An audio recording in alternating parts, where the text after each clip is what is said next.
From the headquarters of Telesur English in Quito, Ecuador, I'm Carla Gonzalez, and this is From the South.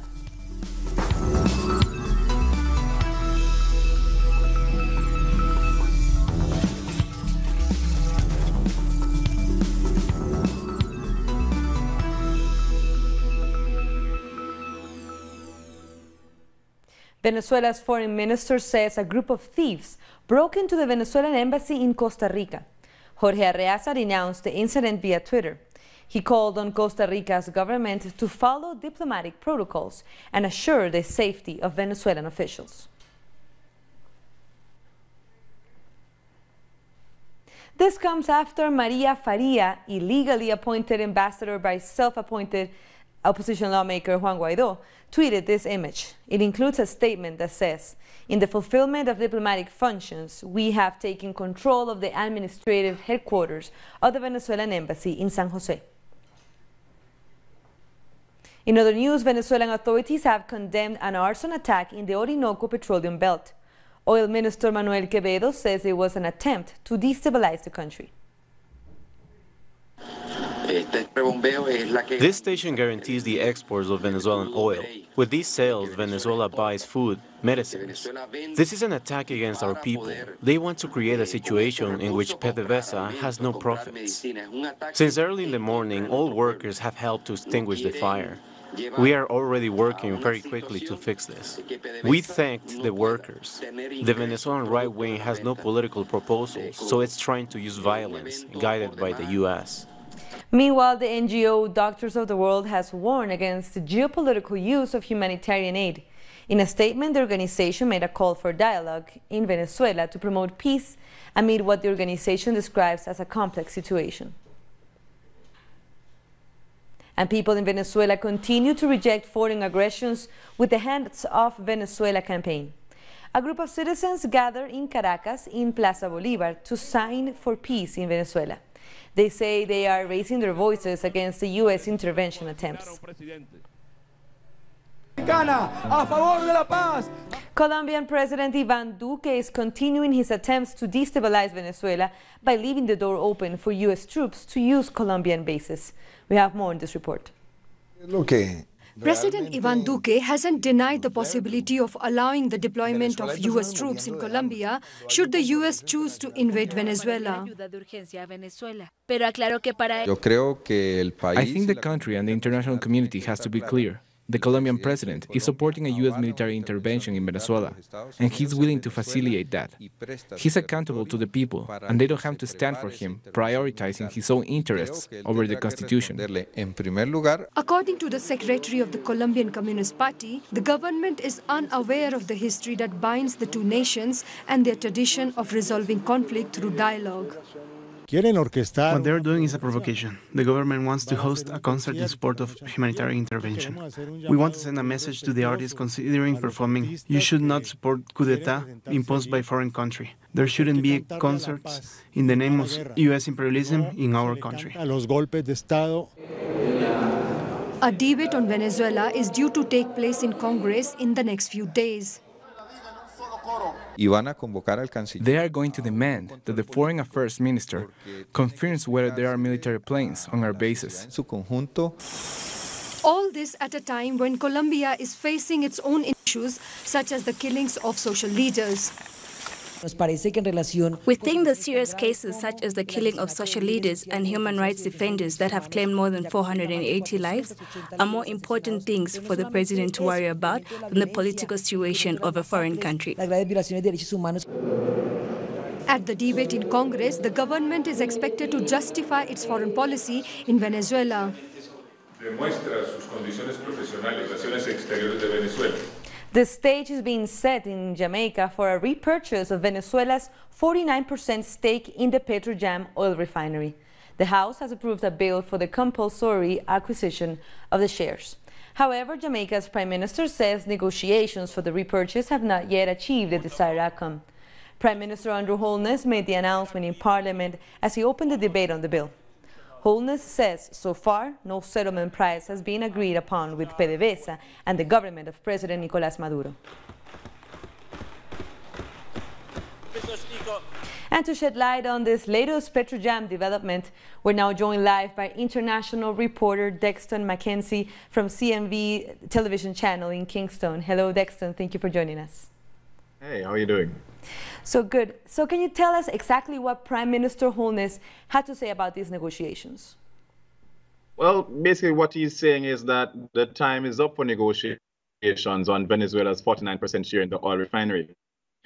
He noted that, well, he opened the bill on the Compulsory Acquisition Shares in Petrojam Limited Act.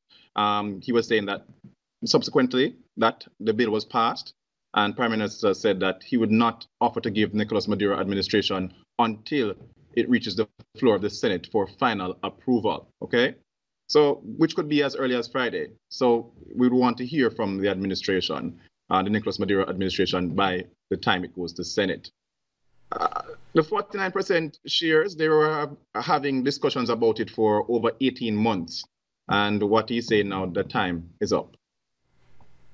And what would be the economic outcome or the economic case for Jamaica as to acquire these shares? All right. So in terms of the market value of Petrojam, there was an assessment done, or the energy minister revealed that there was an assessment done in 2006 showing that it was about $126 million at the time.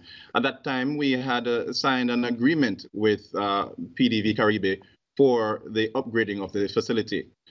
At this, there was a next assessment done in 2018 that revealed that it has now dropped to about 34 million. The Prime Minister is looking to acquire the shares so that the entity can move forward with its plans, with future plans to upgrade it and making it much more viable and feasible for the development of the country. And also another question, there were a lot of rumors about PDVSA and the President Nicolas Maduro with all this political situation happening now, but it seems that Prime Minister Holness is still negotiating with the country, with democratically elected government. It seems there's no issue on that. We're still in support. Based on all that is said, the government is still in support of the development of Venezuela. So the people of Venezuela, the position of the Jamaican government is that their interest has always been and continues to be that of the well-being of Venezuela. And we stand ready to lend any support that may be deemed helpful and that would facilitate renewed dialogue to alleviate any serious challenges facing Venezuela. Thank you very much, Dexton, for your time. Welcome. That was Dexton McKenzie, a journalist on the topic of Jamaica. And we'll take a short break now, but don't go away.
Welcome back.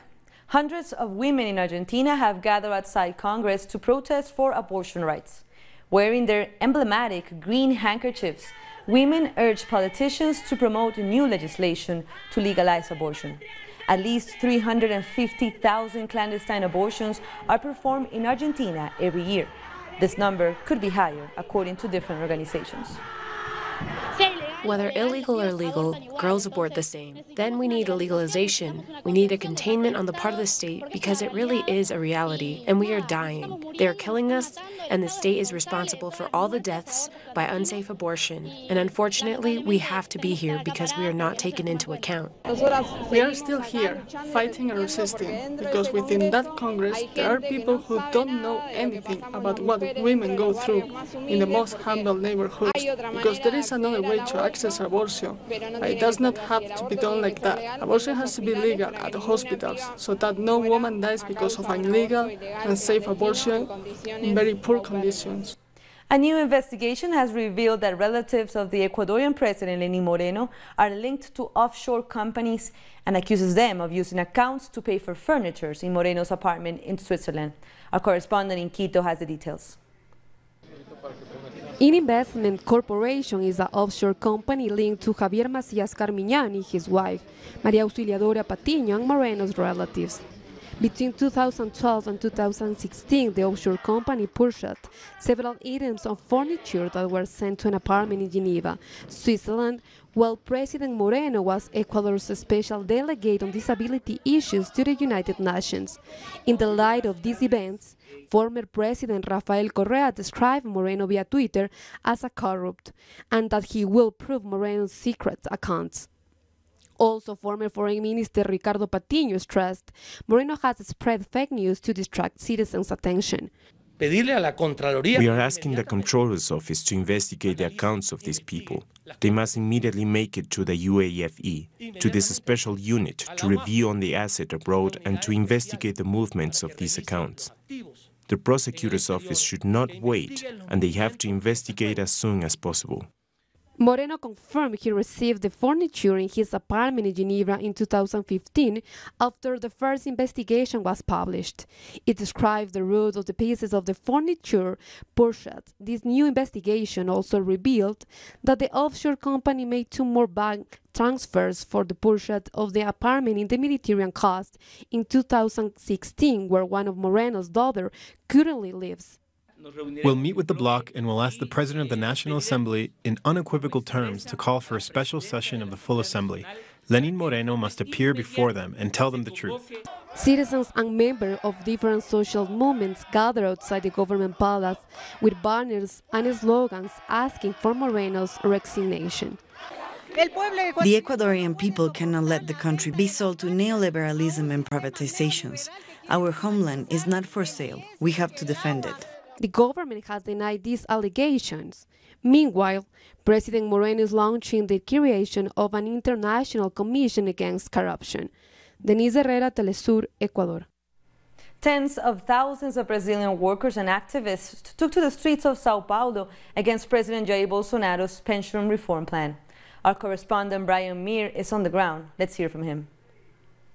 I'm on Sei Square in downtown São Paulo, which is ground zero of the city, where tens of thousands of union members and social movement activists have gathered to vote in a popular assembly to define what the plan of action will be against the far-right-wing Jair Bolsonaro government's new ultra-neoliberal retirement reforms that would deny the right to retire for the majority of the Brazilian working class. After the 2016 coup President Michel Temer tried to implement a similar neoliberal austerity reform, but the union successfully blocked it through general strikes, street protests, and pressure on lawmakers. The question is, will the people be able to mobilize now with enough power to block this new measure, which would kill the right to retire for most of the Brazilian people? From Brazil. And also in Brazil, workers say they will fight to reverse a decision by U.S. automaker Ford to close a plant that employs almost 3,000 people. Ford has been operating the plant in São Bernardo do Campo since 1967. But the company says it now has plans to pull out of the commercial heavy truck business in South America as part of a restructuring plan. The decision is a blow to the corporate agenda of Brazilian President Jair Bolsonaro, who analysts say was unable to keep Ford from shutting down the plant. With just days until Cubans go to the polls in the democratic process to approve a new constitution, let's look at one of the most controversial issues that's being put up for a vote. The La Moneda Cubana restaurant in the very center of Old Havana welcomes tourists from all over the world to enjoy authentic traditional Cuban food. The Constitution, which has been up for debate, explicitly recognizes the existence of private property, of which businesses like this are an example. I think that it is important to recognize the private sector, but also public investment, because no one knows better what our country needs than its own citizens. I also think the productive forces must be liberated to reduce the prices of the raw material we need. They should also open up wholesale markets. Private businesses, like the Moneda restaurant, promote social projects like this one, where adolescents and young people who haven't been able to work or study attend workshops on cooking, brewing, and culture. The restaurants become places where they can learn and where they can work when they graduate. I think that it was achieved thanks to the joint efforts of the state and the private sector. I think the leaders of this country are working to create a more balanced and fair society. We mustn't divide different groups. We are all Cubans, and we must all work for a prosperous country. That's what this constitution is aiming for. For this economic researcher, one of the greatest achievements of this draft constitution is not to demonize private property. However, he thinks they need to work more on a balanced relation between the private and public sectors, so as not to lose the focus on people's welfare. Cuban socialism started with the state managing the economy, and that didn't work for smaller businesses like barbers or carpenters. That's why I think that we must innovate with these links between private and public sectors. Of course, the end result must be more well to benefit everyone. The recognition of private property in the new constitution has triggered a huge debate among Cubans. For example, on how to control the accumulation of property. For many people, the most important thing is not to give up on building socialism, while understanding that to distribute wealth, it must first be created.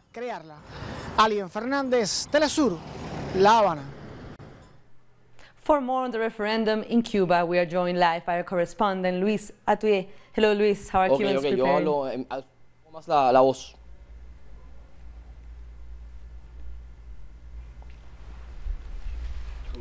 Uno, dos, tres, cuatro. So we'll try to connect with Luis Atuye as soon as we have him on the line. Let's see if we have other news that we can go to until we have him to tell us more on what's happening in Cuba. But for now, let's see if we can have Luis back. Yes, we are joined by live by Luis Atuye.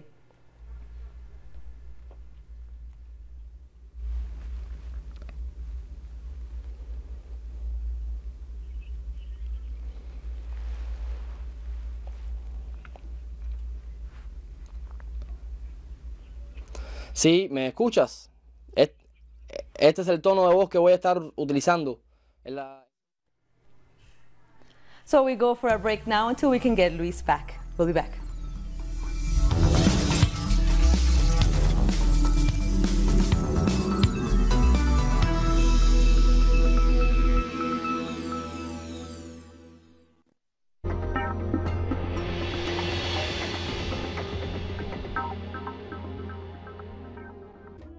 An occasion to enjoy the cultural diversity that defines our South American essence. Come along to find out the story behind these personalities, traditions, and artistic expressions that unite us as a whole. Real Lives, Friday, only on Telesur.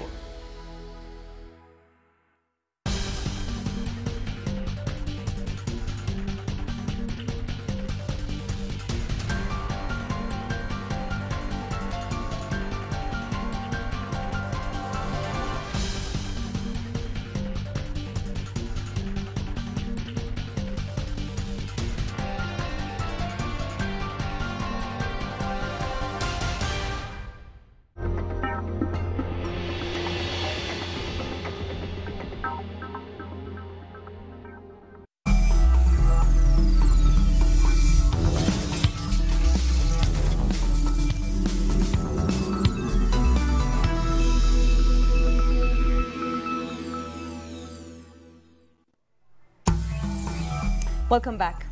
Let's see if we can, as we promised, to talk to Luis Aute, our correspondent in Cuba, about this new referendum.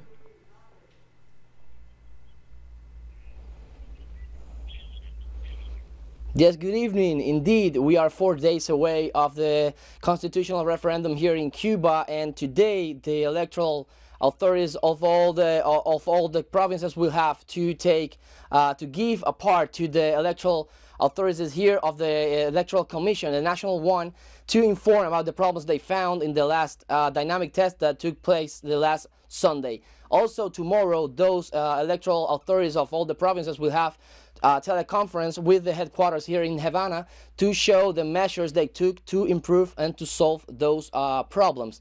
Also, in this opportunity, they were found 2.56% of the 25,000 polling colleges all over the island and abroad showed some problems, logistic problems such telecommunications, transportation, people. But they will try to find a solution till next Sunday. Also, 26,000 new people will vote in this opportunity. That will be the first time they vote, so it will be a really pleasure experience for them, young people mostly.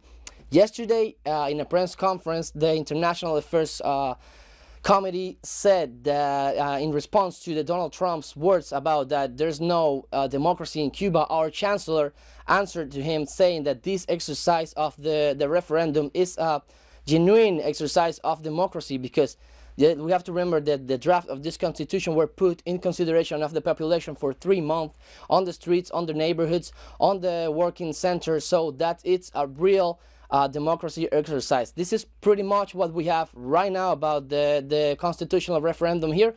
We'll be back with more now. I'm back to you. Thank you. That was Luis Aute from Cuba. It took us a while, but we really wanted you to know what's going on in Cuba. Now let's go to India. The country has rejected Pakistan's offer to investigate a bombing attack in Kashmir that left at least 40 Indian soldiers dead. India's defense minister demanded credible and visible action from its neighbor. Pakistan's Prime Minister also asked India to give actionable evidence that the attack was backed by Pakistan's intelligence services. Since the attack, the Indian government has already withdrawn trade privileges for Pakistan and halted some cross-border services, among other measures. The Mumbai attackers have been given a due process and then punished too. But in Pakistan, not even the first court has been completing its job. So you may ask, Pakistan can ask us for evidence and evidence, and we have been giving evidence and evidence, but there's nothing to show for Pakistan, nothing for Pakistan to show that they've taken action on the evidences provided earlier on the earlier attacks. In other news, thousands of people displaced by Boko Haram have pledged to vote for the current president, Muhammadu Buhari, in Saturday's election. Many residents in the northeast of the country have been forced to flee their homes. Some said they are thankful because Buhari saved them from the group. More than 27,000 people have been killed and about 2 million displaced since the Boko Haram conflict began in 2009. A Nigerian governor says gunmen killed over 130 villagers last week in the northwest, more than double the death toll initially reported. The governor of Kaduna State was criticized for announcing the deaths just ahead of the elections, which were ultimately postponed.